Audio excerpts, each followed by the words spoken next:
Bueno, pues el día de hoy nos toca presentar el Plan Nacional de Energía en lo que se refiere a la industria eléctrica, en particular a Comisión Federal de Electricidad. Antes de ello, decirles que estamos muy contentos, estoy contenta. El día de ayer triunfó el pueblo de México y ganó la fuerza de la razón, la cordura frente a la irracionalidad. Ya si quieren en las preguntas comentamos un poco más, pero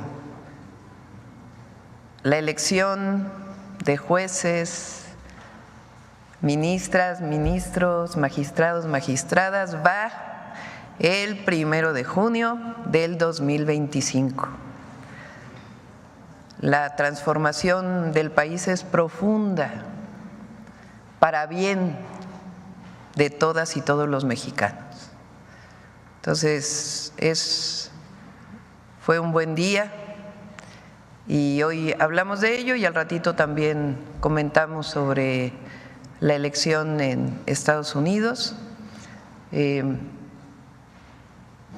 Están pues las noticias de que ganó el presidente Trump, pero de todas maneras nosotros vamos a esperar el día de hoy a que termine en algunos estados de contarse y poder dar ya el comunicado oficial. Vamos a esperar todavía el día de hoy a ver cómo avanzan los estados que faltan y también pues la posición de ambos candidatos, ¿no? Ya se manifestó el presidente Trump, pero es prudente esperar. A todas y todos los mexicanos no hay ningún motivo de preocupación, a nuestros paisanos y paisanas, a sus familiares que están aquí, a las empresarias y a los empresarios mexicanos, no hay motivo ninguno de preocupación. México siempre sale adelante, somos un país libre, independiente, soberano y va a haber buena relación con los Estados Unidos, estoy convencida de ello. Entonces vamos con el Plan Nacional de Energía en el sector eléctrico y después contestamos las preguntas. Adelante. Con su permiso, Presidenta, muy buenos días a todas y todos. El día de hoy presentamos la Estrategia Nacional del Sector Eléctrico, que es parte del Plan Nacional de Energía. Esta estrategia es resultado de muchos meses de trabajo y colaboración de un amplio grupo de especialistas del sector y la participación de los compañeros que me acompañan, el doctor José Antonio Rojas, subsecretario de Electricidad, el doctor Jorge Isla, subsecretario de Planeación y, por supuesto, la maestra Emilia Callejas, directora general de la Comisión Federal de Electricidad. Partimos del rescate que hizo el expresidente Andrés Manuel López Obrador del sector y la reforma en áreas y empresas estratégicas decretada por la presidenta Claudia Sheinbaum la semana anterior, que recupera las empresas del Estado para el pueblo de México. El primer eje de la estrategia es el fortalecimiento de la planeación del sector eléctrico nacional. El segundo eje, avanzar en la justicia energética. El tercer eje, garantizar un sistema eléctrico robusto, confiable, seguro y, por supuesto, avanzar y lograr los objetivos de la transición energética planteadas por la presidenta. Y, finalmente, el establecimiento de reglas claras para asegurar e incrementar la inversión privada. Es importante resaltar que en la administración pasada se logró el rescate de CFE y se detuvo su privatización, al pasar de una generación del 38% en 2018 al 54% en 2024, incluyendo la adquisición de las 13 centrales de Iberdrola. Este rescate fue posible también gracias a la gran inversión histórica de casi 20,000 millones de dólares, estamos hablando a una equivalencia cercana a los 400,000 millones de pesos, destinados a 35 proyectos que fortalecieron la generación de energía, tanto para los hogares como para las empresas, 60 proyectos de transmisión muy importantes en los nodos de mayor saturación y 41 proyectos de distribución, cumpliendo al mismo tiempo en el primer piso de la transformación con el compromiso de no incrementar tarifas en términos reales para cuidar la economía familiar. Hace una semana nuestra presidenta firmó el decreto de la reforma en materia de áreas y sectores estratégicos, cerrando un capítulo en la historia de México marcado por los gobiernos neoliberales que priorizaron el interés económico sobre el bienestar del pueblo, tratando a la energía como mercancía en lugar de un recurso esencial para el bienestar.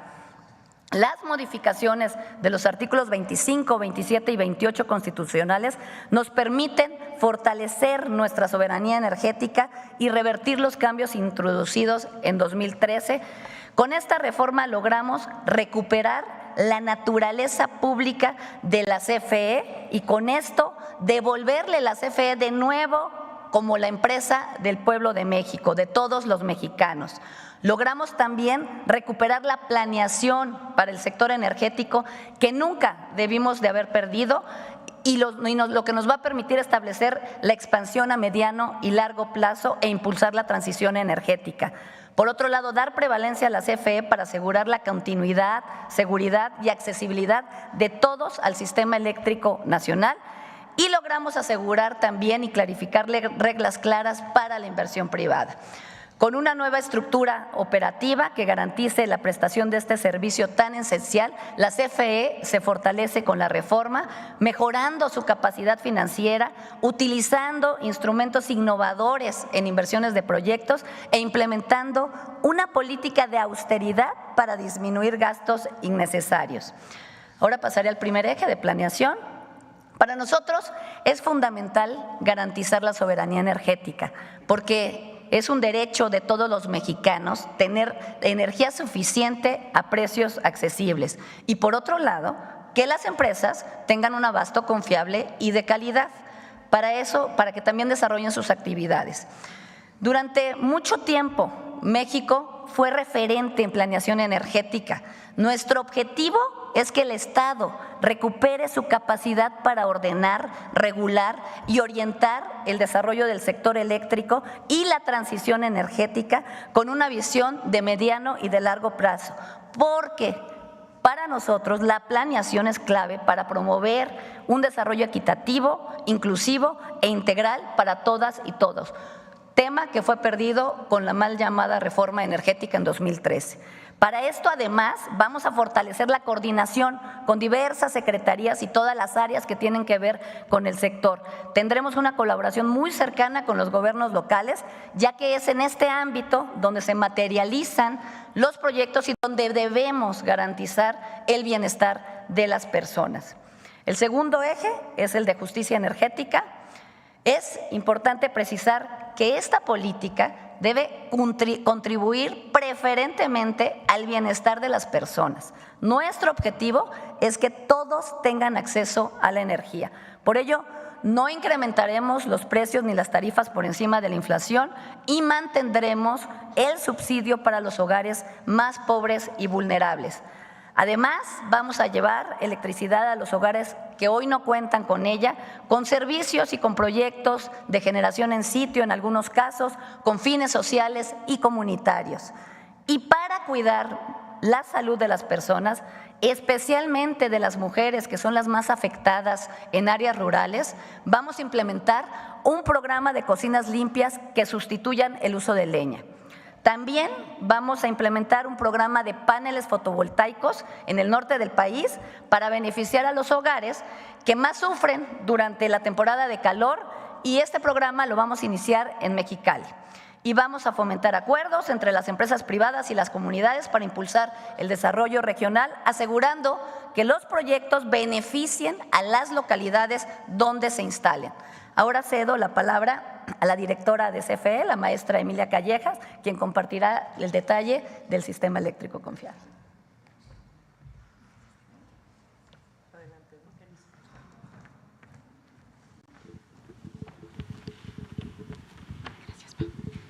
Buenos días a todos. Con su permiso, señora presidenta, me voy a permitir ahora abordar el tema de la CFE, cómo vamos a colaborar en este segundo piso de la Cuarta Transformación para cumplir con los ejes que marcó la secretaria y que nos ha instruido la presidenta. Vamos a hacer un sistema eléctrico robusto y sobre todo confiable. ¿Cómo lo haremos? Vamos a iniciar con un diagnóstico que hicimos en esta empresa, donde la reforma energética del 2013 nos dejó una CFE atomizada en 9 empresas subsidiarias y 5 filiales, lo que impidió que pudiéramos operar de una manera integral y eficiente. Propició también chatarrización en nuestras unidades de centrales de generación. ¿Esto por qué fue? Porque la falta de inversión y la falta de planeación pudo impactarnos en que la tecnología no fue posible irla ni actualizando ni manteniendo correctamente.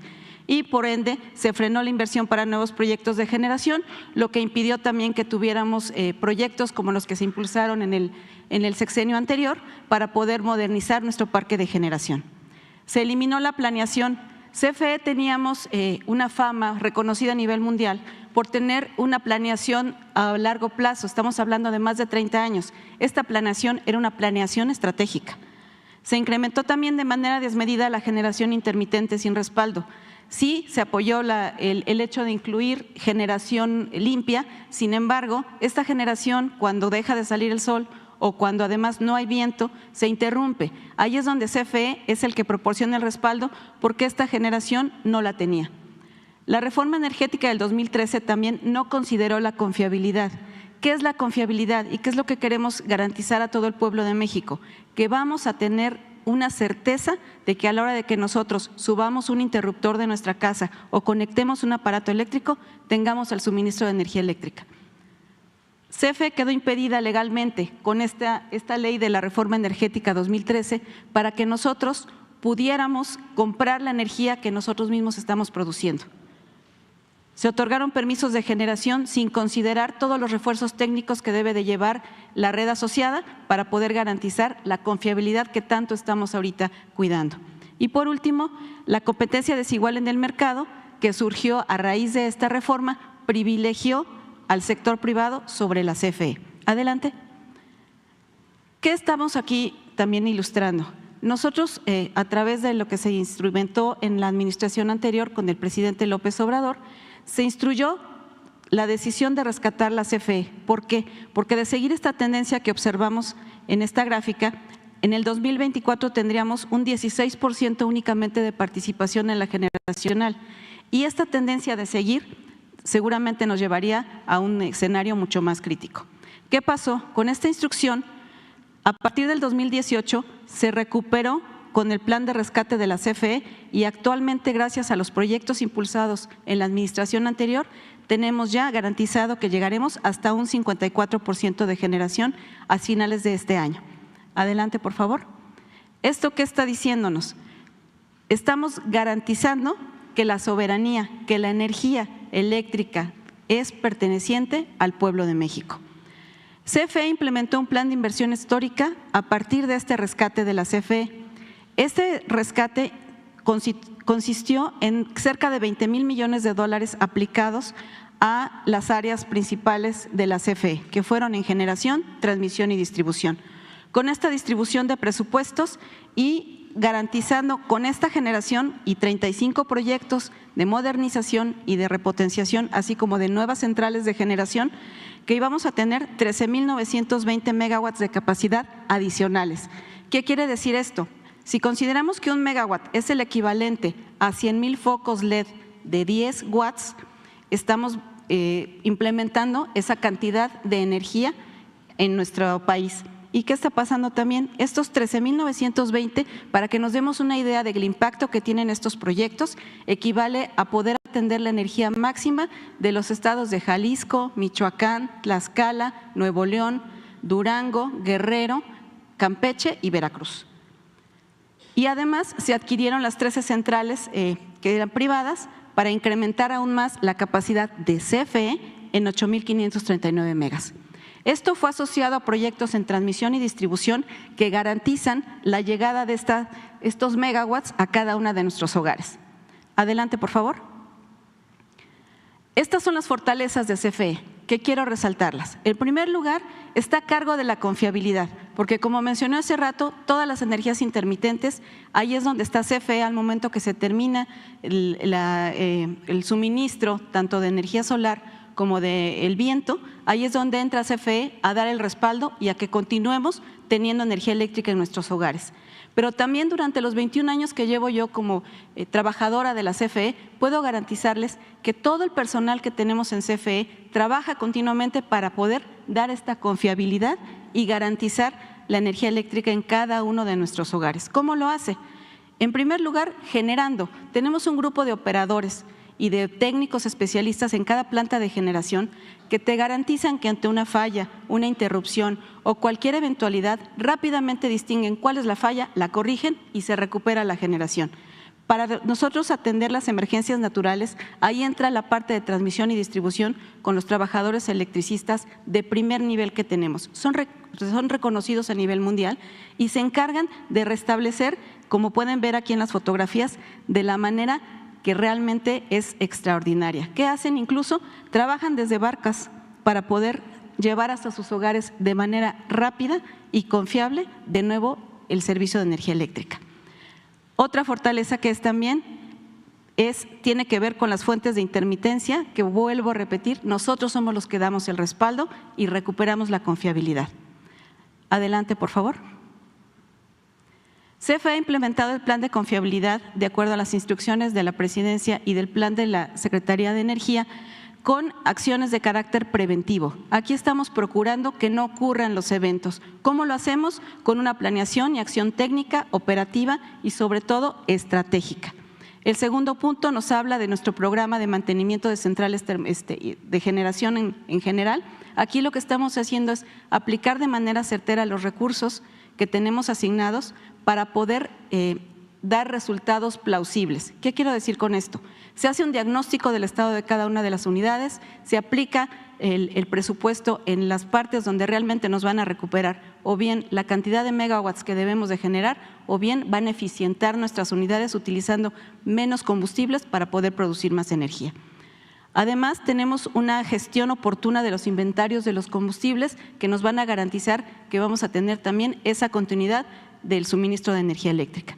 Y por último, en los procesos de transmisión y distribución, que son los que, repito, llevan la energía hasta cada hogar, hasta cada industria de todo el pueblo de México, también tenemos implementadas estrategias de renovación, de mantenimiento y además gestión oportuna también de un stock de refacciones para atender emergencias. Adelante. Como parte del análisis ya que estamos haciendo para presentar estos escenarios de poder incrementar esta generación para poder atender los requerimientos que van surgiendo en el país, iniciamos con una estimación o lo que llamamos un plan de confiabilidad. Este plan de confiabilidad parte de una estimación de la demanda para que lleguemos hasta el 2030 de casi 65,000 megawatts.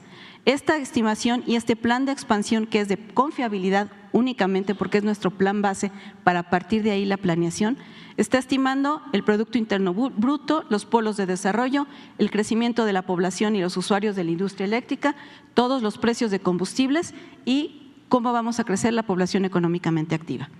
También quiero aquí resaltar que resultado de que tenemos orgullosamente una presidenta que siempre ha estado impulsando el cuidado del medio ambiente, CFE también está ya considerando esa nueva variable para poder hacer la planeación. ¿Cómo lo estamos haciendo? En cada uno de los escenarios que les estamos presentando aquí, estos escenarios, el que llamamos 1B y 1A, estamos proponiendo que del total de capacidad que vamos a adicionar en este escenario 1B de casi 22,000 megawatts, el 38% va a ser energía limpia y el 62% energía térmica. Sin embargo, sí quiero resaltar que estamos teniendo esta reducción de emisiones de CO2 atendiendo los requerimientos del G20, donde nos marca llegar a net cero. Pero aquí estamos yendo más allá, siguiendo las instrucciones que nos han dado nuestras autoridades. ¿Y qué es esto? Estamos incrementando la generación, estamos utilizando en la parte de térmica también combustible de transición, que es mucho más amigable con el ambiente y además, pues todo lo que tiene que ver con las energías limpias. En este primer escenario estamos reduciendo emisiones en un 4,5%. Aquí también hago un paréntesis para comentar que aquí tenemos los escenarios de con cogeneración y sin cogeneración. Esto también tiene que ver con que estamos trabajando de manera muy coordinada con Pemex. ¿Esto por qué? Una cogeneración se refiere a que vamos a producir dos tipos de energía. Vamos a producir energía eléctrica para llevar a nuestros hogares y además vapor para poder apoyar en los procesos que tiene Pemex. Eso es una cogeneración. Y lo importante también de esta generación, que es la cogeneración, es que el 30% de la energía eléctrica que estamos generando por normatividad actual se considera energía limpia.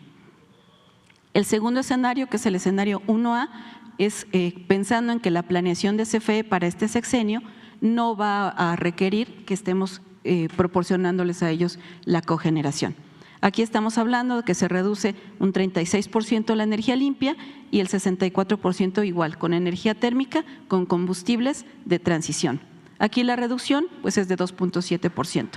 Y el último escenario, que es un escenario alto, un escenario muy ambicioso, tiene propuesto casi incrementar 29,000 megawatts, que bueno, sale mucho del esquema para poder atenderlo en 6 años. Sin embargo, es un escenario que se está explorando y tenemos aquí el 45% de energía limpia y un 55% de energía térmica, con una reducción de emisiones del 12.7%.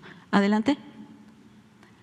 Estas obras de generación van a estar respaldadas por la parte de transmisión y distribución, atendiendo los requerimientos tanto de la parte norte de nuestro país como de la parte sur.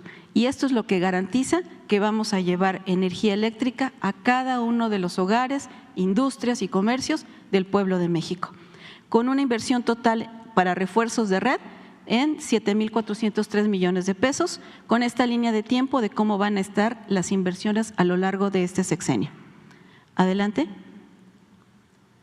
En resumen, nuestro plan de inversiones estimado para la CFE tiene un total de 23,400 millones de dólares distribuidos de la siguiente manera. Generación son adición de 13,024 megawatts con inversión de 12,300 millones de pesos. Transmisión con el refuerzo de la infraestructura que se necesita para estos proyectos de 7,500 millones de dólares y distribución, que es la parte de subtransmisión o la red de voltaje menor para distribuir hasta las casas, tiene una inversión de 3,600 millones de dólares.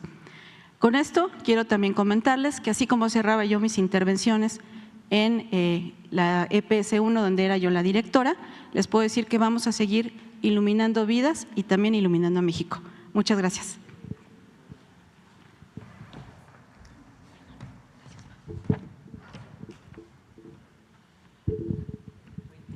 Gracias. Por último, las reglas claras para asegurar e incrementar la inversión privada. Adelante.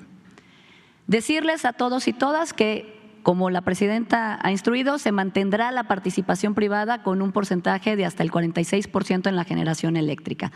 En los escenarios que ya explicó la maestra Emilia, se contempla un avance muy importante hacia la transición energética, lo cual también va a permitir la participación privada en este proceso de transición energética. Y para adicionar energía renovable, estamos considerando entre los escenarios entre 6,000 y 9,000 megawatts adicionales al 2030 que podrían ser proporcionados por la iniciativa privada. Esto contempla la generación necesaria para aprovechar y desarrollar los polos de desarrollo y aprovechar el nearshoring, pero estas inversiones deben de contribuir al desarrollo local con los principios de justicia, legalidad y apoyo a las comunidades propietarias de la tierra. Esto es muy importante. Todas estas inversiones que se van a permitir en términos de energías renovables deberán atender forzosamente a lo planteado en los escenarios de transición energética, respetar el código de red y mantener el 30% de respaldo. La que sigue. En el pasado, quiero comentar que se abusó de la figura de autoabasto.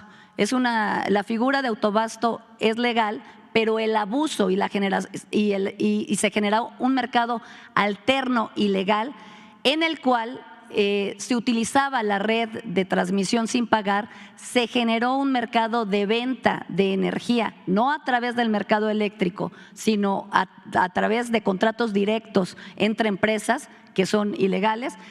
y que esa energía que no consumían las empresas que tenían los permisos de autoabasto para consumo propio o consumo de sus filiales. Ahí decirles a todos los empresarios que estamos en la CENER abiertos para proporcionar los mecanismos para transitar a las formas legales de participación. Y estas formas de participación, y vamos a plantear las formas de participación privadas para el consumo propio. Para el consumo propio estamos proponiendo que aquellos hogares y pequeñas empresas que generen entre 0.7 hasta 0.7 megawatts van a estar exentos del permiso. Aquí estamos incrementando del 0.5 al 0.7 para la exención del permiso de distribución. Para consumo propio, entre 0.5 megawatts a 20 megawatts, que se consume en sitio sin excedentes a la red, vamos a fomentar y con esto podemos atender las necesidades de los polos de desarrollo y los nuevos parques industriales. También vamos a establecer un trámite ágil para que esto sea posible. Y para el consumo propio de empresas que requieran conectarse a la red, lo que estamos solicitando es algo que actualmente se solicita y que es algo completamente, que queremos que sea completamente transparente y correcto, que se pague el uso de la infraestructura de transmisión únicamente. Adelante. Las formas de participación para generación que se proponen en el plan es que se permitirá la entrega de energía y capacidad a la CFE por parte de productores de largo plazo, con contratos de largo plazo. Se permitirá y se creará una figura de productores mixtos, pudiendo participar el Estado hasta al menos el 54%, con al menos el 54% de la inversión y el resto de inversión privada.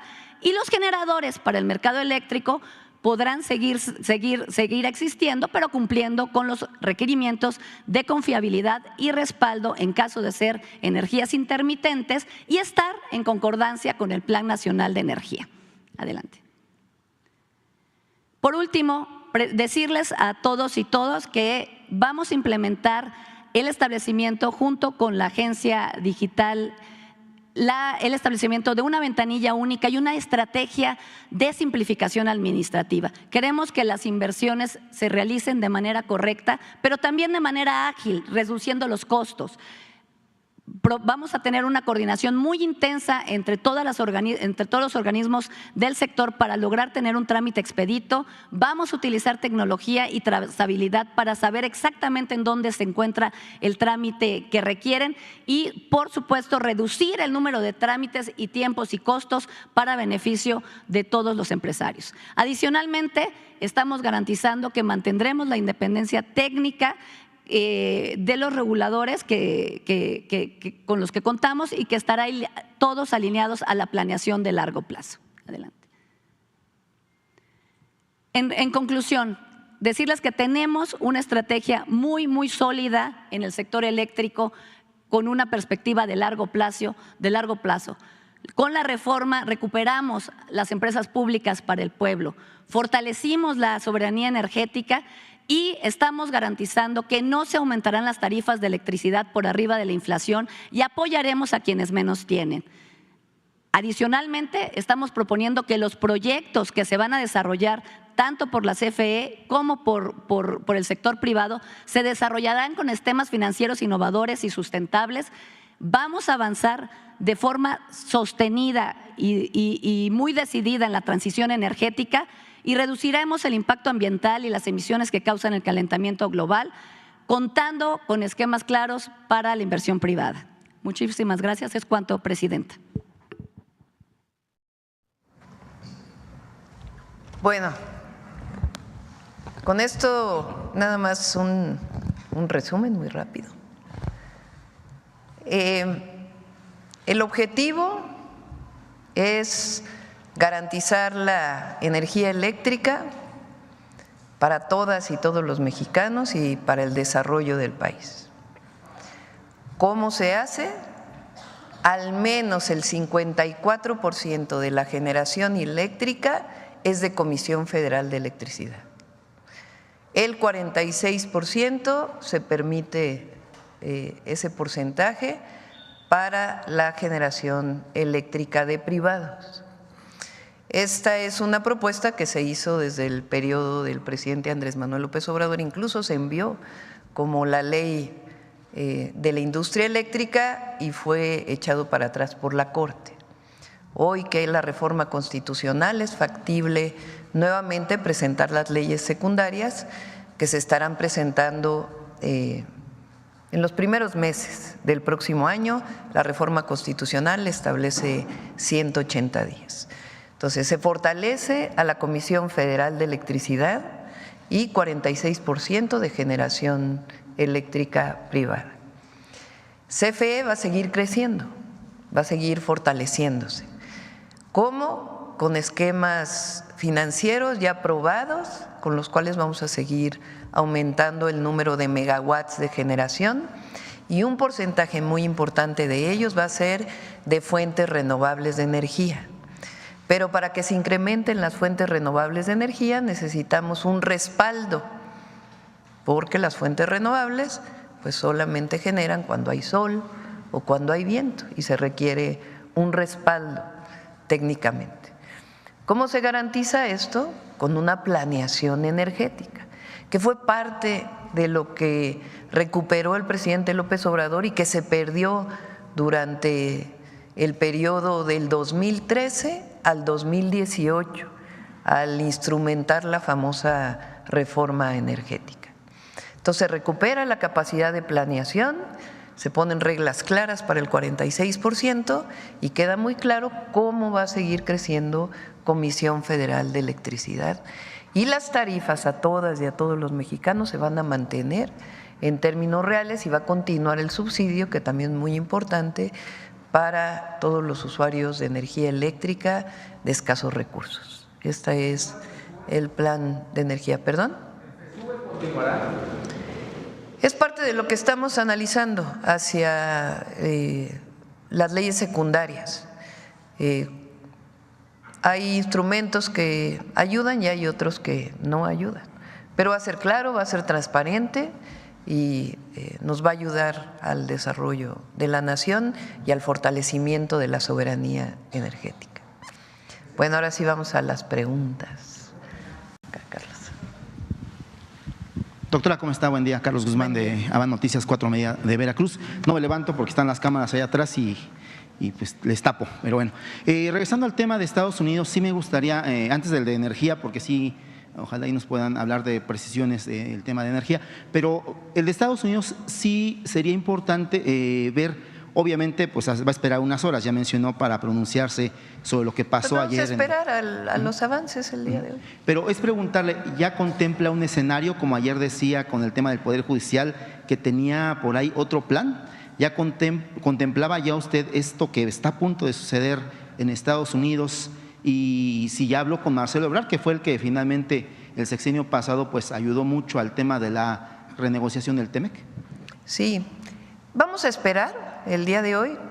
Todavía no termina incluso la primera parte del proceso y vamos a ser muy responsables para poder hacer ya el comunicado oficial. México y Estados Unidos y también Canadá tienen hoy una integración económica muy importante que favorece a ambos países, favorece a Estados Unidos y favorece a México, en particular en esta relación bilateral. Entonces es una fortaleza de ambos, no competimos entre nosotros, sino al revés, nos complementamos. Entonces, esto es algo que lo saben los empresarios mexicanos, lo saben empresarios estadounidenses que tienen inversiones en México. Las exportaciones de México han seguido creciendo y esta fortaleza es indispensable en el terreno incluso geopolítico. Entonces, es algo que nos fortalece y que estamos seguros que va a seguir fortaleciendo a ambos países. En esto va a haber mucha coordinación con el empresariado mexicano. Por supuesto, primero, pues nuestros hermanos, hermanas que viven en Estados Unidos y que siempre vamos a estar apoyándolos y atentos a ellos y a ellas, que son héroes y heroínas de la patria. Y también a los empresarios mexicanos y empresarios de Estados Unidos que tienen sus inversiones en México. Vamos a seguir trabajando de manera muy importante con ellos. En este caso no hay diferencias, al contrario, hay mucha unidad para fortalecer la economía nacional. Y en otros temas que son importantes para Estados Unidos y para México, pues vamos a mantener este diálogo de alto nivel, es decir, los temas de migración, donde ayer lo dije, en México se ha disminuido la migración en la frontera norte en 75% de diciembre de 2023 a la fecha, de una forma humanitaria, y hay un plan para la migración. De igual manera, lo que tiene que ver con la entrada de drogas de México a Estados Unidos, la entrada de armas de Estados Unidos a México, es decir, los temas relacionados con tráfico de drogas, los temas relacionados con otros sectores fundamentales para el desarrollo de ambos países. Entonces va a haber diálogo, por eso digo que no hay motivo de preocupación, sino sencillamente pues en el momento en que ya sea oficial el triunfo, pues vamos a establecer comunicación y a tener buenas relaciones. ¿También tranquilidad a los mercados, doctor? Tranquilidad a los mercados, tranquilidad a todos, y vamos a estar muy unidos en esto, porque aquí pues sí no hay diferencias. Habrá otras cosas en las que internamente hay diferencias, para eso es la democracia, pero en este caso hay mucha unidad, mucha fortaleza de la economía mexicana y tener muy claros toda la información de cómo es que nos complementamos en nuestra relación comercial. Y el segundo tema, energía, en dos vertientes. Por ahí comentaba la directora de CFE sobre el tema de los paneles fotovoltaicos en hogares. Por fortuna, por desgracia, como usted quiera, por cuestiones de la vida, yo hace casi 25 años mi casa, en algún momento fue fotovoltaica 100%. Hubo un problemita ahí con el tema de cuando se hizo la reforma que estaba anteriormente, se hacía un contrato para poder inyectar energía a la red que te sobraba. Yo con mis paneles producía 600 watts.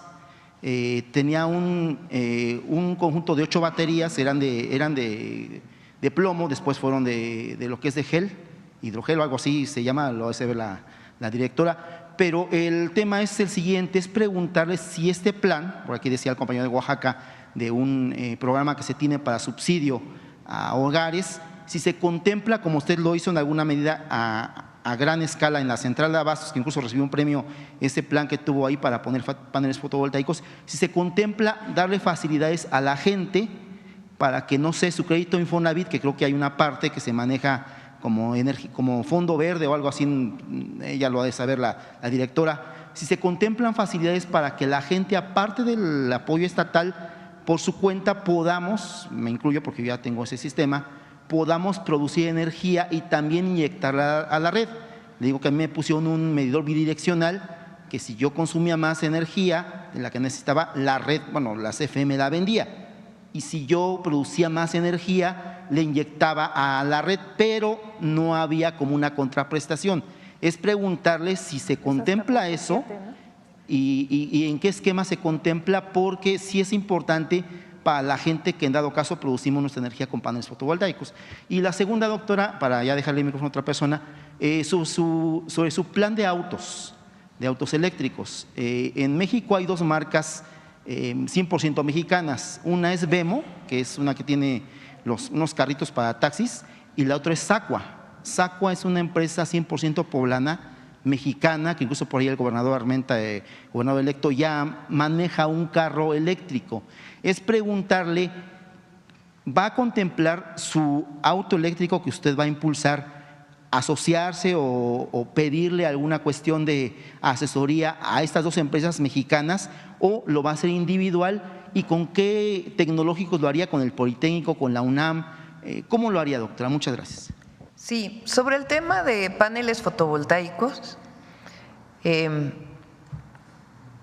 hay dos opciones: generar electricidad cuando hay sol y almacenarla en baterías.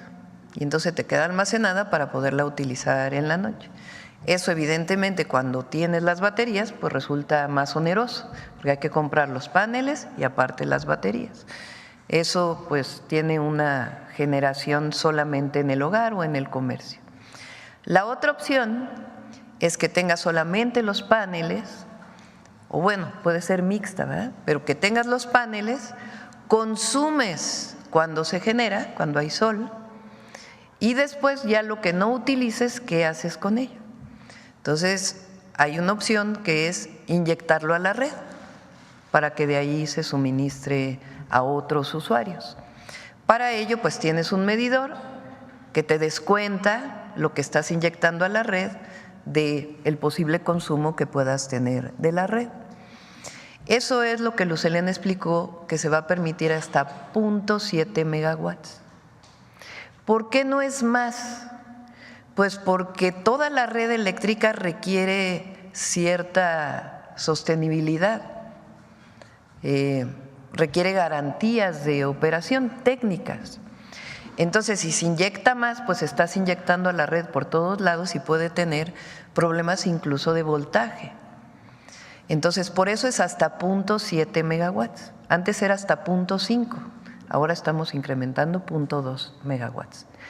Para más, entonces sí requiere analizarse en la Comisión Federal de Electricidad para saber cuál es el respaldo para poder inyectar. Y ya si son mucho más, entonces requieren bancos de baterías que puedan almacenar electricidad y un, ¿qué es? Síncrono, ¿cómo le llaman? Condensador síncrono se llama. Eso lo tiene, por ejemplo, la planta de electricidad fotovoltaica de Peñasco, de Puerto Peñasco en Sonora, que tienen estos dos equipos que permiten que la inyección a la red no genere tantas variaciones de voltaje. Entonces, por eso es tan importante la planeación y decir hasta dónde y facilitar en el caso de aquellos que quieran conectarse. Y en particular vamos a tener un programa que incluye apoyos, en particular para el norte del país. En el norte del país, particularmente, Mexicali es la ciudad de más altas temperaturas. Ya ahí ya está subsidiada la tarifa, pero de todas maneras los recibos que llegan son muy altos porque se consume mucha electricidad, porque se utiliza mucho aire acondicionado. En esos casos estamos ya definiendo el programa para apoyar incluso para que la gente instale su panel, disminuya su tarifa o lo que paga de electricidad y al mismo tiempo ayude al sistema eléctrico nacional. Entonces ese es el plan particular para paneles fotovoltaicos en viviendas. Sobre el vehículo eléctrico, justo ayer tuvimos reunión con la Secretaría de Ciencia, Tecnología, Humanidades e Innovación. El vehículo se llama Olinea y se está trabajando con el TECNM, el Tecnológico Nacional de México, con el Politécnico Nacional, con otras instituciones de educación superior públicas y también con algunas empresas privadas. Pero la idea es que la patente de ese vehículo o de partes del vehículo pueda salir pues de las instituciones públicas, de tal manera que también tengan pues regalías de la propia patente que se desarrolla para el desarrollo de más tecnología.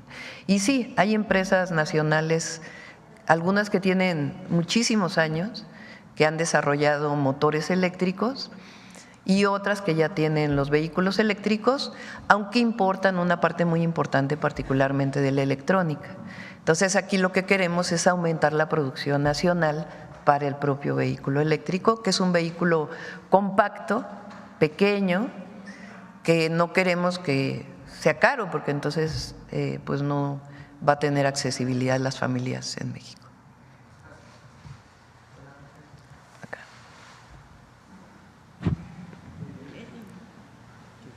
Ay, a ti, luego, sí, luego acá. Okay.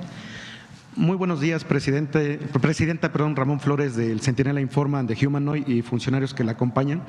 El día de ayer presentaron un plan de salud, pero yo le quiero preguntar si usted ya tuvo la oportunidad de ver un video muy fuerte que anda en las redes donde un joven golpea brutalmente a su exnovia y su amiga prácticamente la salva porque es el que somete al joven. ¿A qué voy con esto? Es que quiero preguntarle si su gobierno ya tiene un plan de salud mental, porque tenemos la primera generación de la guerra contra el narco, o sea, jóvenes que están cumpliendo 18 años del 2006, que nacieron en la generación de Calderón, de la guerra contra el narco. Entonces, preguntarle si su gobierno tiene algún plan para contener a estos jóvenes que vivieron la violencia y que hoy prácticamente pues están siendo abandonados en el plan de salud mental. Saber si van a implementar algo en las escuelas como bachillerato y las universidades que sean contenidos psicológicamente, presidenta. Sí está contemplado. Yo creo que en este caso que mencionas, puede deberse a una apología de la violencia que lamentablemente se generó durante este periodo, o también a la violencia contra las mujeres, que también tiene otros orígenes. Entonces, en ambos casos hay un plan, es parte del plan de atención a las causas que ya vamos a presentar aquí. Incluye también la intervención en escuelas primarias particularmente, y también el plan de atención a violencia contra las mujeres, tanto educativo y de formación como de cero impunidad frente a la violencia contra las mujeres. Entonces, en ambos hay plan y ya lo presentaremos. Presidenta, hace 2 años también aquí presenté un caso del cártel inmobiliario frente al presidente Andrés Manuel López Obrador, de una familia que está siendo despojada por las tías de un ministro. Esas tías del ministro Jorge Mario Pardo Rebolledo tienen entre 10 a 12 denuncias de despojo. A esta familia la apoyó la Consejería Jurídica del presidente Andrés Manuel López Obrador, pero en la transición de entrega hacia su gobierno, pues ya no las auxiliaron. El problema aquí es que el juez está retrase las audiencias, me imagino por órdenes del ministro Jorge Mario Pardo Rebolledo, porque imagínense las tías de un ministro despojando a una familia de un terreno cuando no sé cuánto dinero gane el ministro mensualmente y su familia son acaudalados. Entonces, presidenta, saber si usted o su Consejería Jurídica podría seguir apoyando a esta familia para que no sean tan abusadas por este ministro que se llama Jorge Mario Pardo Rebolledo. Sí, le decimos a la consejera jurídica, a Ernestina. Ok, muchas gracias. Y ya por último, presidenta, usted ha promovido la austeridad republicana como forma de vida y llama la atención que funcionarios afiliados a Morena no lo están respetando. El pasado 5 de octubre, el secretario de Movilidad del Estado de México, Daniel Cibaja González, celebró su matrimonio con Ingrid Bolaños en una fastuosa boda para 500 personas que, según algunos medios de comunicación, se gastaron más de 5 millones de pesos en el evento que fue en la exclusiva hacienda San Carlos Borromeo en Xochitepec, Morelos, con gastos soberbios como una pista de baile pintada a mano, decoración italiana, con arreglos florales de diseñador, cervezas personalizadas en un menú que supera los 8,000 pesos por persona. Daniel Cibaja fue diputado local, aprobó la reforma en materia de austeridad y dijo que nunca más un gobierno rico con pueblo pobre. Sin embargo, el costo de esta boda se calcula en 5 millones de pesos, equivalente a 4 años completos del salario de Cibaja. Presidenta, ¿de qué habla este tipo de eventos? ¿Sigue habiendo excesos y privilegios en el gobierno? ¿Sigue habiendo corrupción? ¿Qué llamado haría usted para que se entienda que este tipo de actos no mandan un buen mensaje a la ciudadanía? Y ahorita le voy a mandar el video a Paulina de las pruebas que tenemos de esta fastuosa boda. ¿Qué mensaje le mandaría pues a estos funcionarios? Porque ya hay un segundo piso de la Cuarta Transformación. Bueno, no conozco en particular este caso, pero yo creo que es muy importante predicar con el ejemplo.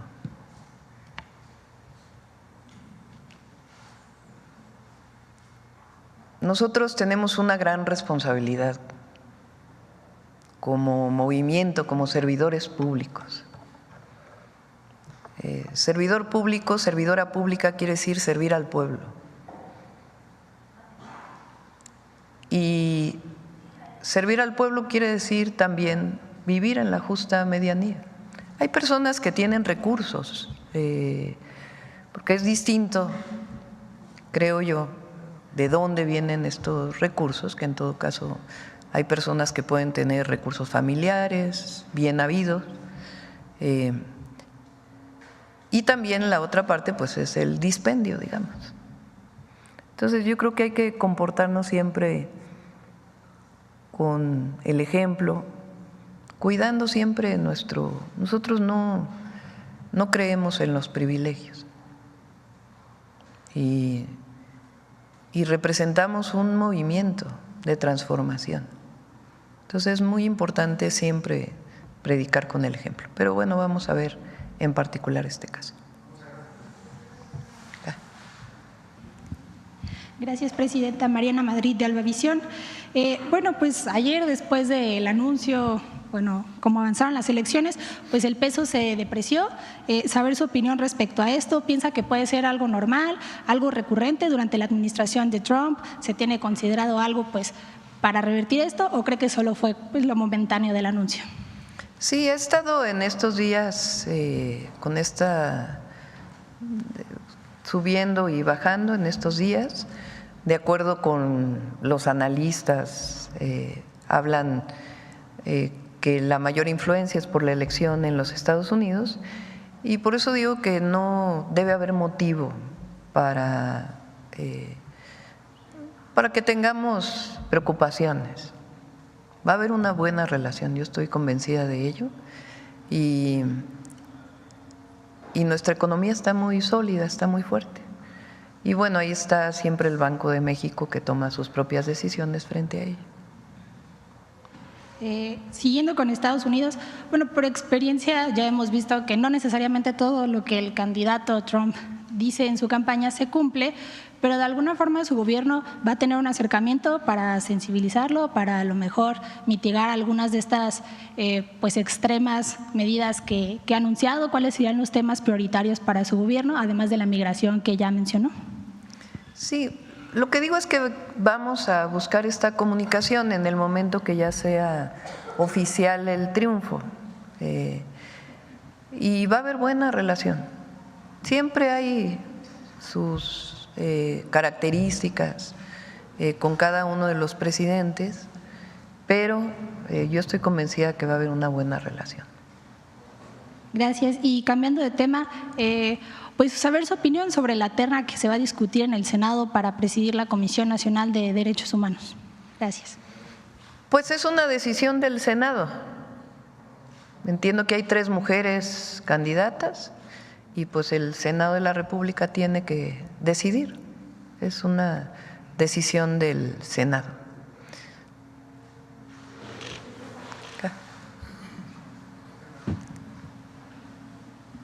Buenos días a todos. Camila Ayala del CIO.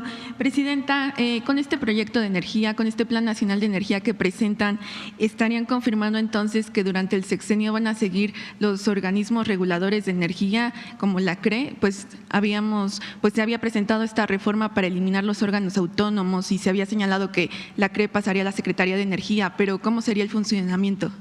Con independencia técnica, es decir, son decisiones técnicas que están en el marco del Plan Nacional de Energía, pero el programa de la reforma de autónomos va, igual que COFESE que mencioné ayer, que tienen que tener su independencia técnica. Esa es parte de lo que creemos y además que está en el tratado. Entonces, en la CRE no menciona nada, ¿no? Ni siquiera del tratado. Entonces, necesitamos recuperar la capacidad de planeación y de fortaleza de nuestras empresas públicas. Eso lo he defendido toda mi vida y no es la excepción ahora que soy presidenta. Y por eso tiene que quedar muy claro cómo va a crecer CFE, cuál es su manera de financiamiento, claro, sin cargar deudas al pueblo de México. Y por otro lado, ¿cuál es la característica de la inversión privada? Pero se confirma que México va a tener sus órganos reguladores, entonces, energéticos. No como ahora. Es parte de lo que se va a presentar en estas leyes secundarias. Presidenta, también preguntarle si están contemplando un aumento presupuestario para la CFE, cómo quedaría en materia de montos. Mencionaban la austeridad en este plan, pero también este proyecto de inversión para las líneas de transmisión. CFE ha generado o ha desarrollado una serie de esquemas de inversión muy sólidos y muy transparentes, y se van a seguir utilizando parte de estos esquemas de financiamiento. Entonces, CFE en realidad hoy lo que el gobierno federal le da a CFE es lo que tiene que ver con los subsidios de la tarifa eléctrica. Esencialmente ese es lo que aporta el gobierno federal a la Comisión Federal de Electricidad. Pero CFE es una empresa muy sólida, eficiente, y vamos a hacerla todavía más. Este esquema que se generó de dividir en tantas subsidiarias, filiales, ha generado muchos problemas internos dentro de la CFE. Por eso vamos a hacer un nuevo planteamiento en estas leyes secundarias. ¿Y de monto presupuestario para 2025? Ya lo vamos a presentar. Presidenta, también consultarle, ¿tendrán algún objetivo de que pues los apagones disminuyan para el siguiente año, también para la época de calor? ¿Estarían pues manejando alguna meta? Vimos que a lo largo del sexenio, pues por ejemplo en las temporadas de calor se registraban pues interrupciones, ¿no?, que afectaban igual a pues a empresas de manufacturas, acereras. ¿Quieres comentar algo, Emilia, de cómo están trabajando su programa de mantenimiento?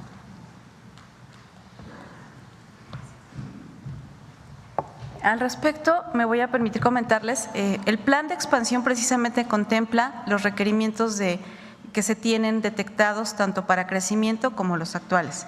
Mucho tiene que ver con el reforzamiento de las redes de transmisión, como lo planteamos ahí, y todo ello para precisamente en un plan preventivo y atenderlo está contemplado en el plan de expansión. Gracias. Acá. Buenos días, Presidenta. Armando Jefferson, del diario 24 Horas. Pues cambiando un poco de tema, pues ayer se llevó en la Corte la discusión de la reforma al Poder Judicial, pues hubo sorpresas, el ministro Pérez Dayán pues rompió con este bloque de los 8 ministros y pues el presidente nacional del PRI pues ya acusó que el rompimiento de este ministro se debía a que pues enfrenta denuncias por acoso sexual. Preguntarle pues si este balance que tendría o la participación de este ministro. Ayer fue interesante cómo se desenvolvió la discusión en la Corte. Actualmente la Corte tiene 11 ministras y ministros. Para que se hubiera reconocido la inconstitucionalidad que era parte del proyecto del ministro Carranca, ¿o cómo es? Juan Luis González Alcántara y Carranca.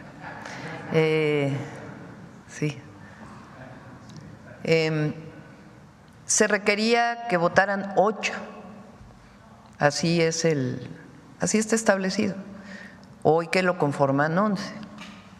La reforma que se aprobó, que ya es parte de la Constitución, la Constitución establece que ahora que se elijan los nuevos ministros y ministras, van a ser 9, es decir, se reduce en 2.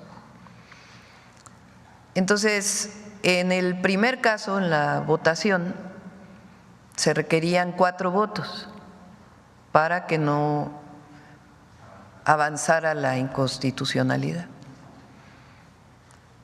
Entonces se necesitaban 8 votos, necesitaban 4 votos en contra. Entonces, ¿quién votó en contra?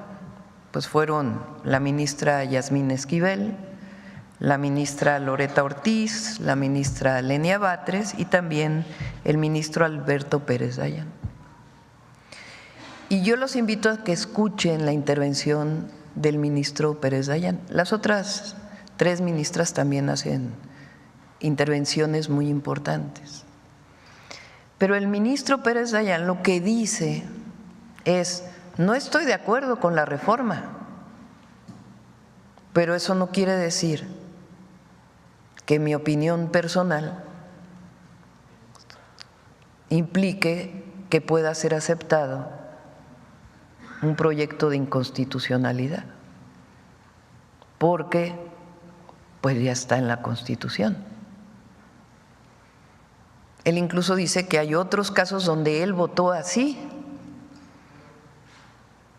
Entonces hay una coherencia en la votación del ministro. Y por eso digo que podemos tener diferencias con el ministro, pero en este caso imperó la razón, imperó la Constitución, imperó el Estado de Derecho, imperó la ley, porque las ministras y los ministros también están regidos por la Constitución. Entonces hay que escuchar su posición y miren que me imagino que ha de haber tenido toda clase de presiones del otro lado para no votar como decidió su votación, pero fue una decisión individual y es de reconocerse, porque podemos tener diferencias con el ministro, pero en este caso es nítida su presentación. Y si ya lo hice antes, ¿por qué ahora voy a estar en contra? Eso no quiere decir que esté de acuerdo con la reforma, pero como ministro no puedo aceptar que se declare inconstitucional algo que no esté en el marco de la Corte. Entonces, son 4 votos. Entonces ahí pues ya se declaraba que no procedía el proyecto del ministro Juan Luis González Alcántara Carranca. Y también, entonces, la presidenta, la ministra presidenta dice, no son 8 votos los que se necesitan, son 6, porque a la nueva Constitución o la nueva redacción de la Constitución que ellos están impugnando, dice que 6. Bueno, pero son 6 cuando son 9 ministros, no 6 cuando son 11. O sea, era darle una vuelta así, pero una pirueta inconstitucional.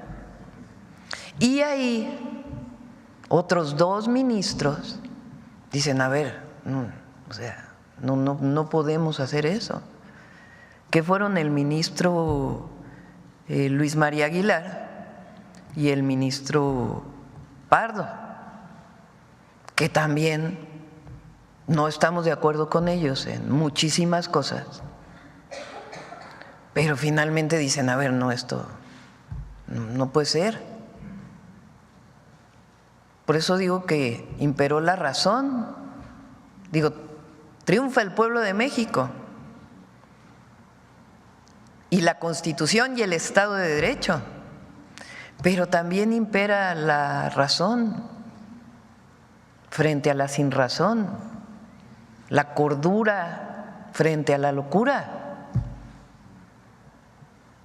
Entonces, también, aunque no se esté de acuerdo en muchas cosas, también hay que reconocer cuando toman una posición que tiene que ver con la investidura de la Corte. Entonces, la oposición, fíjense ayer de qué tamaño fue la movilización. Muy pocas personas realmente. No, por ello, pues, aquí hay libertad de expresión, de reunión, de manifestación, siempre hay libertades en México. Pero hay democracia. Y la otra, porque ahora todo esto resulta que es el autoritarismo, que no se defiende a la república, la división de poderes. Al revés, esta decisión es más republicana, es republicana, porque fortalece al Poder Judicial como un poder autónomo, elegido por el pueblo. Porque ya ayer yo vi algunos publicaciones que decían vamos a rescatar a la República. Si hoy está más fortalecida que nunca. Entonces, fue una buena noticia ayer, la verdad, para todas y todos los mexicanos, de certidumbre, de Estado de Derecho, y prevalece la democracia. Y por eso digo, la fuerza de la razón. Presidente. Con el acto circense de la Corte que hizo días antes, lo que hizo ayer, ¿usted considera que la ley en México ahora sí será pronta y expedita tras esta modificación a la Constitución? Porque hay mexicanos que a veces se roban un cachito y… Vienen toda una serie de reformas secundarias. Por ejemplo, en la reforma constitucional se establece que para algunos casos se tiene que resolver en 6 meses. Por ejemplo, para asuntos mercantiles. En este caso, pues tienen que modificarse procedimientos incluso de diversas leyes para que eso pueda ser real, porque no es solo por decreto, sino que tienen que modificarse leyes secundarias. Entonces ya vamos a presentar, la próxima que vamos a presentar es la de la Ley Orgánica del Poder Judicial. Es una ley muy importante porque ahí se establece criterios, por ejemplo, para el Tribunal de Disciplina, para que no haya, para que sea claro el trabajo de ese tribunal, que va a ser importantísimo. Que haya también la capacidad de un juez, si no está de acuerdo con lo que dice el tribunal, pues de decir no estoy de acuerdo. Entonces todo eso todavía viene, todo el procedimiento de leyes secundarias, pero la Constitución hoy establece que se van a elegir a jueces, ministras, ministros, jueces, juezas, porque luego dicen que no digo, magistrados, magistradas, ministros y ministras del Poder Judicial, y es un avance muy importante para la democracia en México. Presidenta, también ayer mencionaba que pues de que no pues se efectuara la reforma al Poder Judicial, pues tendría un plan B. ¿Nos podría platicar cuál era? Sí, se los voy a platicar. ¿Qué querían ellos? Los adversarios y si se hubiera mantenido este bloque de ministros que representaba pues este viejo régimen, ponernos a nosotros en una situación de desacato de una resolución de la Corte. Entonces, pues pensé, ¿qué hacemos frente a esta situación, no? Porque entonces se iba a hacer un escándalo de desacato de la presidencia a la resolución de la Corte. Entonces dije, bueno, pues vamos a darle la vuelta, vamos por un plan D. Entonces, aunque no tuvieran razón, para evitar esta confrontación a la que nos querían llevar, pues era volver a presentar la reforma con 2 modificaciones centrales. La primera, que en lo que no llegaba el nuevo Poder Judicial electo por el pueblo o elegido por el pueblo, se pudiera elegir al 8º ministro, porque el ministro Aguilar deja la Corte el 30 de noviembre con el esquema anterior. Y entre otras cosas también decíamos, bueno, pues que ya no tengan haber de retiro los ministros. Eran 2 de las principales temas. Pero entonces ellos hubieran dicho eso, nosotros decíamos, bueno, pues es la decisión de la Corte, se vuelve a presentar. Y si hubiera aprobado, y después del 30 de noviembre, pues ya hubiéramos tenido los 4 ministros necesarios. ¿Sí me entienden? Entonces no íbamos a caer en una confrontación, porque eso es lo que ellos querían. Entonces esa era una de las opciones que teníamos planteadas. Por fortuna no fue necesario, porque también era pues un precedente no muy bueno para el país, pero no íbamos a caer como ellos querían, mantenernos 6 años en el supuesto desacato. Entonces, pienso yo que como gobernante siempre hay que buscar, para eso es la política, para encontrar salidas que eviten una supuesta confrontación. Entonces ese era uno de los planes, el plan D, pero afortunadamente imperó la razón y triunfó el pueblo de México. Y por último, ya lo mencionaba el tema de la CNDH, ya el Senado tiene la terna, pero se va perfilando como candidata fuerte a esta institución. Nacheli Ramírez, preguntarle, doctora, pues su opinión sobre esta posible, bueno, ya es candidata a esta institución. Es decisión del Senado, ellos van a decidir. Gracias.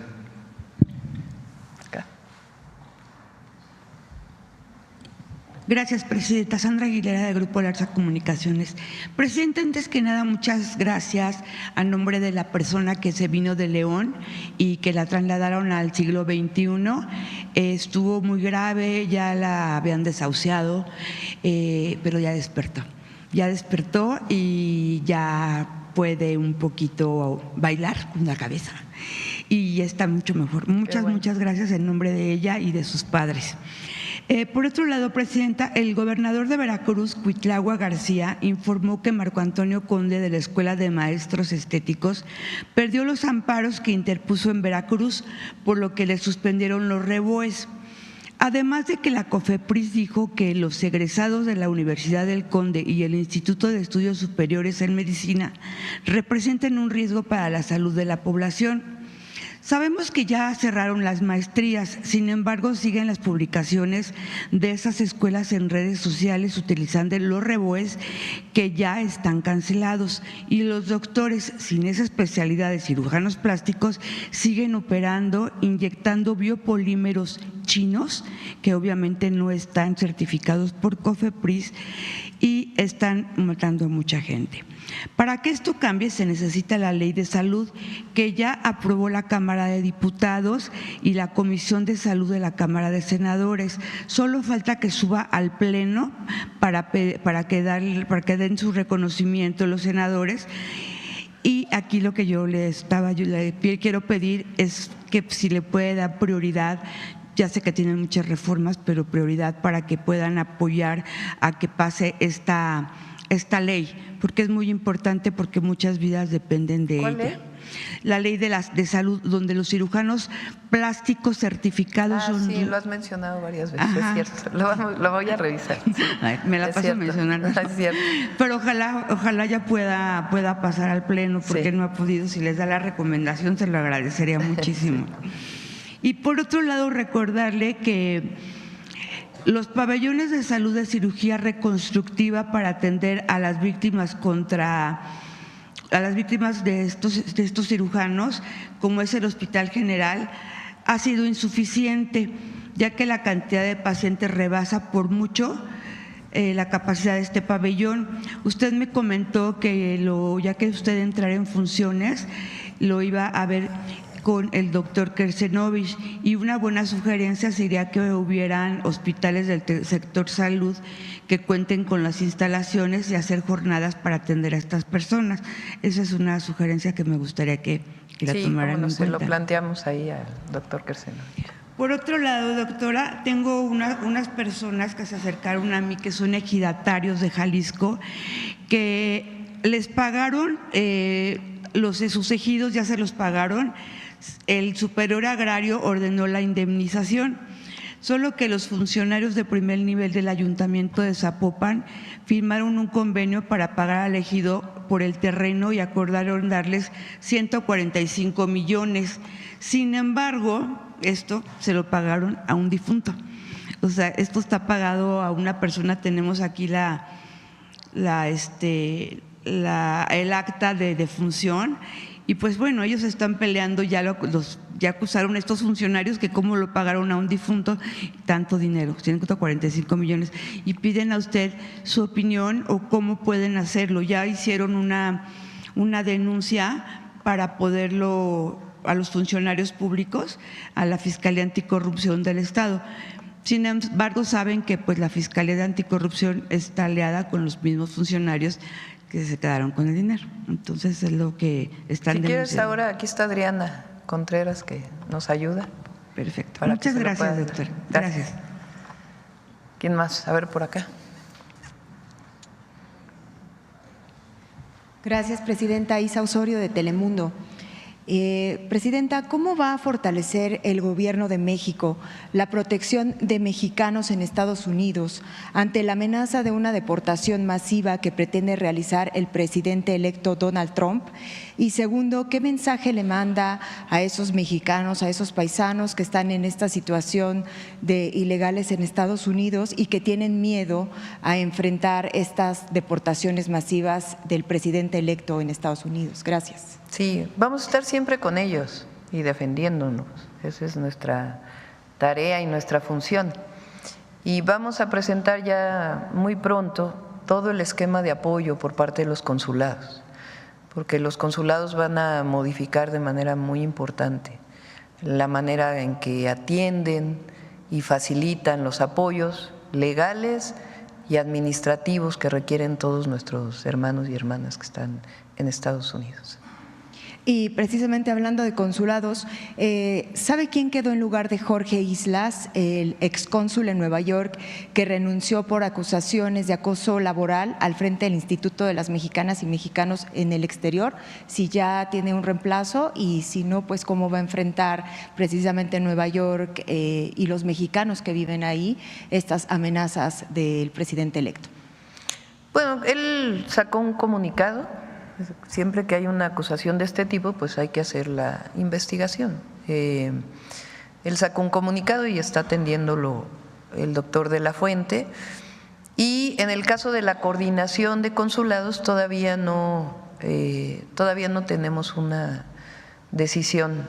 Estamos buscando el mejor perfil, mujer u hombre, que puede estar al frente de este tan importante puesto, quizá el segundo más importante después del canciller. Gracias. Ya acabamos. ¿A qué? Adelante y luego. Buenos días, presidenta. Quisiera saber qué tipo de concurso o mecanismo utilizará el gobierno para la participación de empresas privadas sobre el plan que acaban de presentar en materia de generación e inversión. Son varios esquemas, no sé, ¿quieres explicarlo, Luz? ¿Se nos ponen la lámina? La última lámina, por favor. Penúltima, sí, la de conclusiones, sino la penúltima. Bueno, para las empresas que autoconsumen,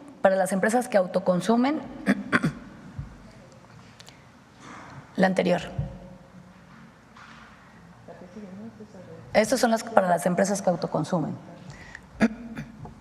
Perdón. Para las empresas que autoconsumen, como bien señaló la presidenta, el límite de autoconsumo propio, aislado, para hogares y pequeñas empresas que consumían hasta 0.5 megawatts, se amplía hasta 0.7 megawatts exento de permiso. Ahí nada más para darnos una idea, la generación de 0.5 megawatts requiere 800 paneles fotovoltaicos. Entonces, ampliamos hasta 0.7, pero consideramos que con eso se cubre la necesidad de consumo en una pequeña instalación o en un hogar, en algún hogar para generación propia, como el caso que señalaba el compañero. Para consumo propio, también para consumo propio de las empresas, que vayan de 0.7 a 20 megawatts, que ya implican instalaciones muy grandes, muy grandes para la instalación de los paneles fotovoltaicos. sin excedentes que se suban a la red, se va a implementar un trámite muy ágil, pero que tendrá que pasar por la revisión de los respaldos y de la seguridad necesaria, de la cual habló la maestra Emilia Callejas. Ante esto, no hay procesos de licitación, solo es la solicitud de las empresas por generar su autoelectricidad. Y para el consumo propio de las empresas que sí requieran conectarse a la red de CFE, que es pues la infraestructura de CFE son como las carreteras. Los empresarios lo que hacen es generan su energía ellos propios y luego la bajan en otro sitio alejado del sitio donde la generaron, pero para poderla llevar al sitio donde la van a consumir, y ellos bajan exactamente, suben 20 y bajan 20, supongamos, ¿no? Pero para poderla bajar en el sitio donde la van a utilizar, utilizan la infraestructura de transmisión y de distribución de la Comisión Federal de Electricidad. Ahí lo que estamos proponiendo, tampoco van a ser procesos licitatorios, sino simplemente establecer una tarifa completamente transparente, que lo único que busca no es hacer inviable las inversiones, ni mucho menos, sino pagar la utilización de esa transmisión. Y por otro lado, estas empresas tendrán que tener su respaldo en términos de capacidad y de almacenamiento, por lo que explicó la ingeniera Emilia Calleja. La que sigue. En el caso de formas de participación privada para la generación, ahí sí hay 3 esquemas. Uno, se permite a través de contratos que se van a licitar, entregar la energía y la capacidad directamente a la CFE, y en ese contexto pues se van a establecer contratos de largo plazo que podrán ser licitados y en la que todo mundo podrá participar. Por otro lado, se va a establecer una nueva figura que se van a llamar productores mixtos. Estos productores van a poder participar con el Estado, o sea, con la CFE, y en este caso con la CFE, con al menos, o sea, la CFE participaría con al menos el 54% de la inversión y el resto sería inversión privada bajo esquemas también transparentes que también serían licitados y también se buscaría el mejor beneficio para el Estado y el pueblo de México. Y para aquellos que quieran generar y usar el mercado para vender su energía de forma lícita en el mercado eléctrico, tendrán que cumplir con los requerimientos que vienen en el Plan Nacional de Energía, y si son energías intermitentes, como bien lo señalaba la presidenta, cumplir con el código de red y con su respaldo también. Muchísimas gracias. También quisiera aprovechar para preguntarle por el tema de las plantas de Iberdrola. ¿Cuándo las piensa operar CFE, considerando que COFECE puso como condición que fuera un tercero independiente y no la empresa? Sí, por lo pronto las tiene a su cargo Fonadín, que es un fondo de Banobras, y las está operando. Son parte de la generación del Estado mexicano y participa CFE pues en la revisión y atención de todo el proceso. Ok. Y por último, también quería preguntarle por el tema del DUC. Hemos estado platicando en Bloomberg Línea con algunos legisladores de Morena que nos han dicho que están evaluando reducir este derecho de utilidad compartida a Pemex, recordando que el expresidente Andrés Manuel López Obrador lo redujo de 65 a 30%. Quiero preguntarle si ustedes están analizando reducirlo para continuar la política del expresidente sobre el apoyo a Pemex, o qué mecanismos están pensando desde el tema fiscal. El próximo miércoles, hoy vino CFE y el próximo miércoles viene Pemex. Estamos planteando incluso una renovación en el sentido de los derechos que tiene que pagar Pemex, pero no pueden exceder del 30%. Entonces ya lo presentamos el miércoles. A ver, algunos más y cerramos porque… A ver por acá.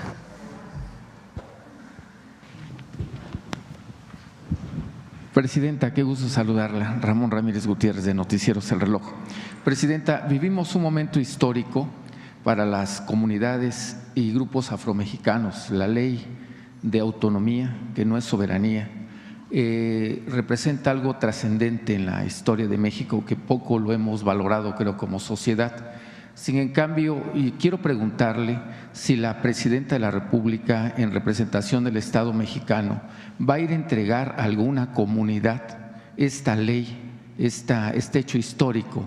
Si se pudiera hacer en Oaxaca, donde vivimos 18 grupos étnicos, particularmente en la Mixteca y en Tlaxiaco, donde hay afros, donde hay nahuas, donde hay mixtecos, donde hay tacuates, donde hay chocholtecos, si se pudiera hacer, si lo considera usted. Y respecto a eso también, si se pudiera hacer una campaña nacional para que las mismas comunidades y los grupos afros entiendan las dimensiones de esta ley y sobre todo también que los entienda el resto de la sociedad mexicana, las implicaciones y los alcances que esta reforma implica. Más que ley es constitución, es un cambio constitucional al segundo constitucional.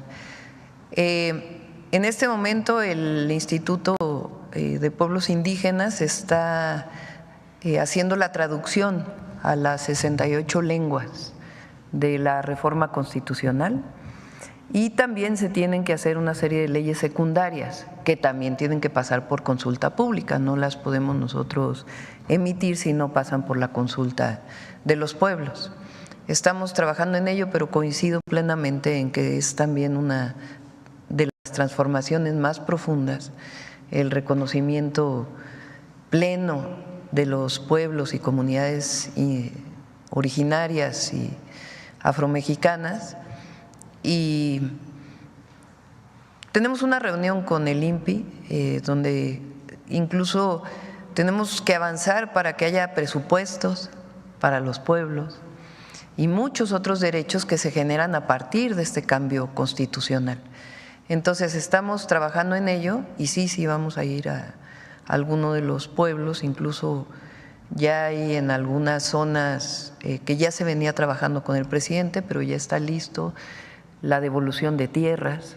Entonces sí vamos a avanzar, por supuesto, en la reforma constitucional, en el conocimiento de la reforma por parte de los pueblos y para ello la traducción y todo lo que se deriva de esta importantísima reforma constitucional. En otro aspecto, Presidenta, ¿cómo ve usted la política internacional de México, sobre todo ante los nuevos escenarios, independientemente de lo que sucedió el día de ayer en Estados Unidos? La situación de Asia con México, la situación de los BRICS con México, la situación de Rusia, de mercados emergentes, ¿cómo lo ve usted? Y preguntarle respecto a este mismo tema, el pasado mes de agosto se cumplieron 50 años de lo que ha estado un poco discreto, el Tratado de Bucareli. No sé si siga vigente, se volvió a firmar, si no se volvió a firmar, si ya tenemos libertad plena los mexicanos de podernos desarrollar científicamente en este nuevo escenario.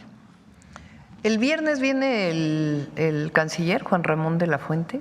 Vamos a hablar sobre la visita al G20 y algunos otros temas. Le pedimos pues que haga una amplia exposición. Pero México tiene relación con todos los pueblos y naciones del mundo, con excepción de algunas en donde, como Ecuador, por ejemplo, en donde hubo una invasión a nuestra soberanía. Y en términos económicos, pues el tratado comercial que tenemos con Estados Unidos y Canadá, pues define una importancia y una fortaleza muy definitiva para México. Pues eso no quiere decir que no tengamos otras relaciones. Lo que queremos fortalecer es la economía mexicana, la producción nacional de insumos, de bienes que estamos importando de otros países donde no hay tratado. Y en ese proceso estamos. El secretario de Hacienda le llama esto el Plan México, que lo presentó desde que estaba el presidente López Obrador y que es parte de lo que nosotros le vamos a dar continuidad y es parte de este programa de polos de desarrollo para el bienestar que estamos planteando y de desarrollo tecnológico que preguntaban hace un momento. Entonces, tenemos plan, tenemos estrategia y buena relación con todo el mundo. Presidenta, por último, hablo de mi estado, Oaxaca, y se lo pregunté en el proceso de transición, la situación de los conflictos agrarios que dejan muchas muertes. Hoy mismo hay 2 mujeres asesinadas en Oaxaca. Hace falta un plan que no ataque ya las consecuencias, sino las causas, y tal vez trabajar con la niñez, con la adolescencia, para en un futuro mediano o largo plazo se pueda tener conciliación entre diferentes conflictos agrarios. ¿Ha usted pensado en algo que pueda atender, y ahorita se lo planteo, a niños, a jóvenes que viven en estas zonas de conflicto y que podríamos construir tal vez con ellos mejores sociedades y tratar de evitar estas muertes que han dañado familias, comunidades, sociedades? Ahí tenemos también situación de personas desaparecidas. No quisiera, por lo polémico de los temas, hablar de situaciones particulares, pero esto está viviendo en Oaxaca. Sí, hoy en la mañana me informaron del homicidio de estas dos mujeres, que lamentamos mucho.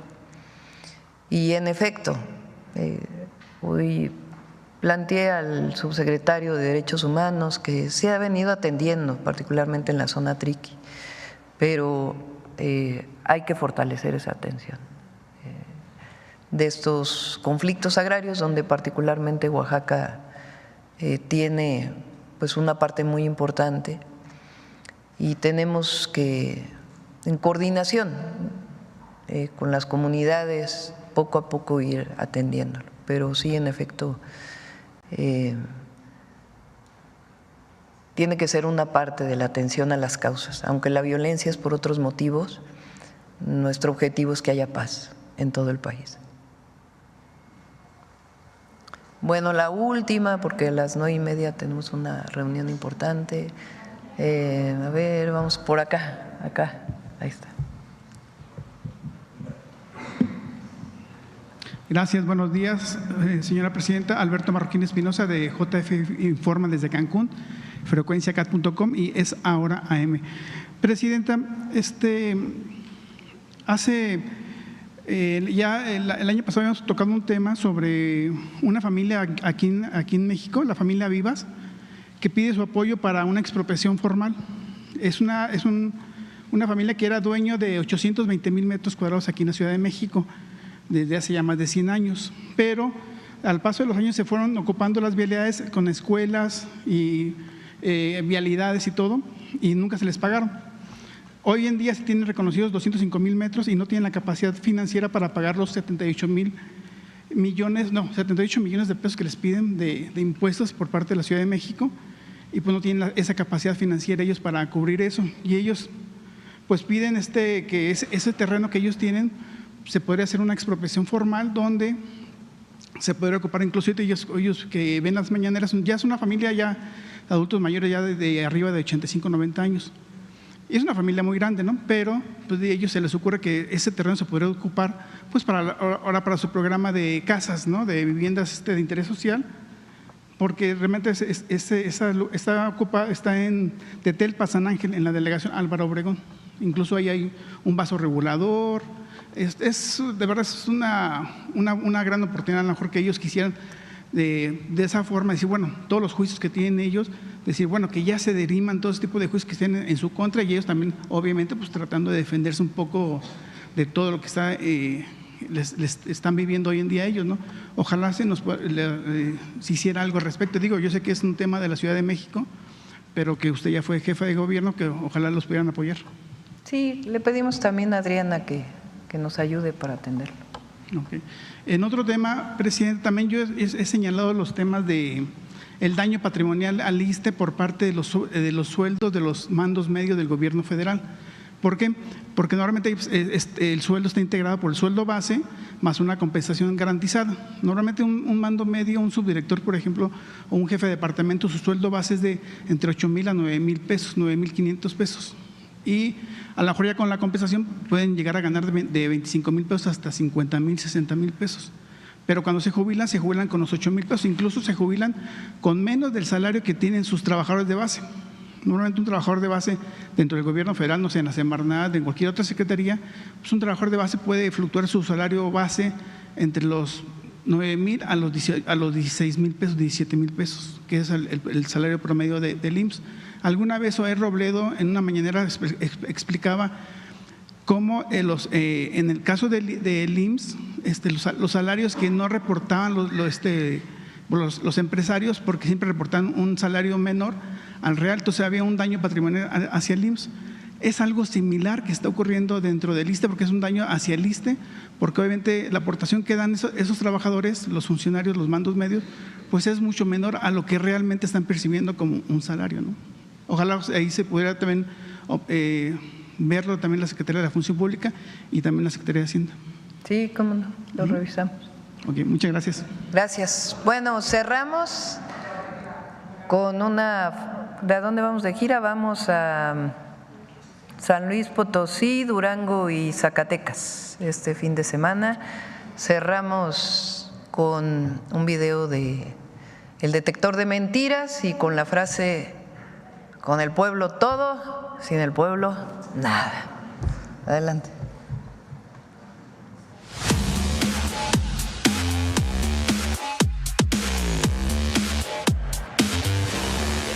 Alrededor del mundo, los videos e imágenes creadas con inteligencia artificial buscan incidir en la vida política de los países como instrumento de la mentira.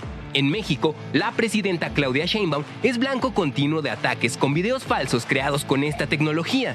1. La presidenta Claudia Sheinbaum pide invertir en petróleo. ¡Mentira! En redes sociales como Facebook, X, YouTube o TikTok circulan videos que manipulan la imagen y la voz de la presidenta Claudia Sheinbaum con inteligencia artificial, proceso conocido como deepfake. En estos videos, la supuesta imagen y voz de la presidenta invitan a la población a invertir en la industria petrolera. El video original utilizado para crear el deepfake corresponde a una entrevista realizada por el medio alemán Deutsche Welle el 27 de abril de 2023 a la entonces jefa de gobierno de la Ciudad de México. 2. La presidenta Claudia Sheinbaum pide invertir en plataformas financieras. ¡Mentira! El detector de mentiras, con ayuda de la ciudadanía, ha localizado al menos 11 videos en redes sociales creados con deepfake, en los que supuestamente la presidenta Claudia Sheinbaum invita a la población a invertir en diversas plataformas financieras digitales que ofrecen rendimientos extraordinarios. Las supuestas invitaciones de la presidenta a invertir en plataformas financieras son falsas y representan un grave riesgo para los usuarios, quienes son dirigidos a call centers en los que son engañados para transferir sumas de dinero a cuentas fuera del país para finalmente ser robados. Otra modalidad de fraude a la que pueden dirigir estos videos creados con inteligencia artificial es el phishing, una técnica de estafa que consiste en engañar a las personas a través de formularios o cuestionarios para que compartan información confidencial, descarguen programas maliciosos o se exponga a la ciberdelincuencia. 3. En redes sociales circula desde el 21 de octubre un video que muestra una supuesta conversación entre la presidenta Claudia Sheinbaum y el secretario de Seguridad y Protección Ciudadana, Omar García Harfuch. ¡Mentira! La supuesta conversación telefónica entre la presidenta Claudia Sheinbaum y el secretario de Seguridad, Omar García Harfuch, es falsa. Fue creada con inteligencia artificial. Así lo demostró un análisis realizado con la herramienta Hi-Fi Detector.